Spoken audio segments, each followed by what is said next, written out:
mengapa bisnis memilih Interlink Token sebagai reserve asset? Dalam dunia bisnis, keputusan terbesar jarang dibuat dalam suasana ramai.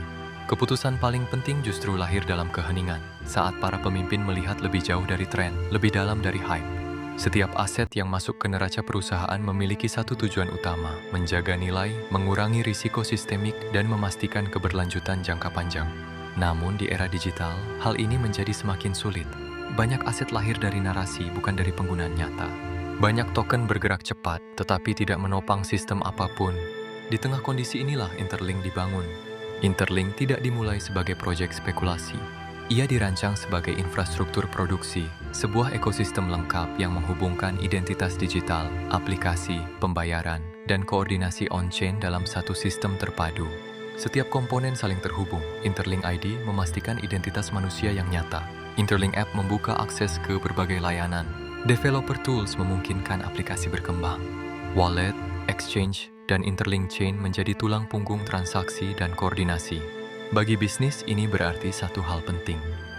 Interlink Token tidak bergantung pada satu use case, melainkan tertanam di seluruh sistem yang terus beroperasi dan berkembang.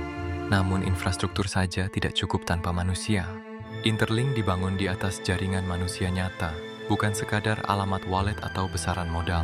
Jutaan pengguna aktif sudah berpartisipasi, berinteraksi, dan menggunakan ekosistem ini dalam aktivitas sehari-hari. Setiap ponsel yang terhubung memperkuat jaringan. Setiap identitas yang diverifikasi menambah nilai.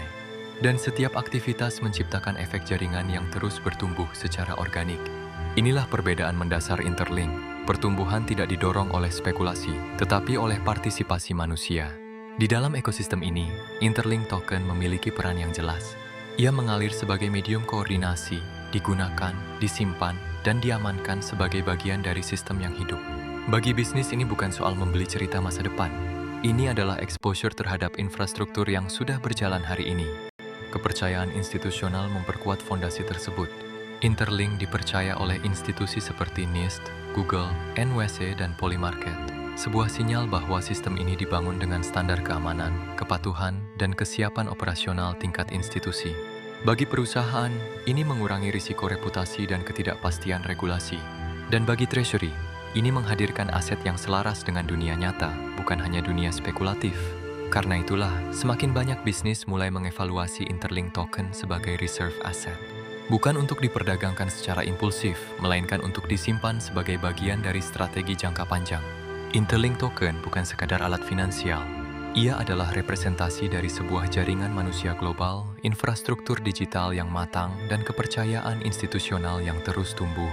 Dan ketika bisnis mencari aset yang mampu bertahan melewati siklus, yang mereka cari bukan suara paling keras, melainkan sistem yang tetap berjalan bahkan saat dunia sedang diam. Interlink dibangun untuk itu.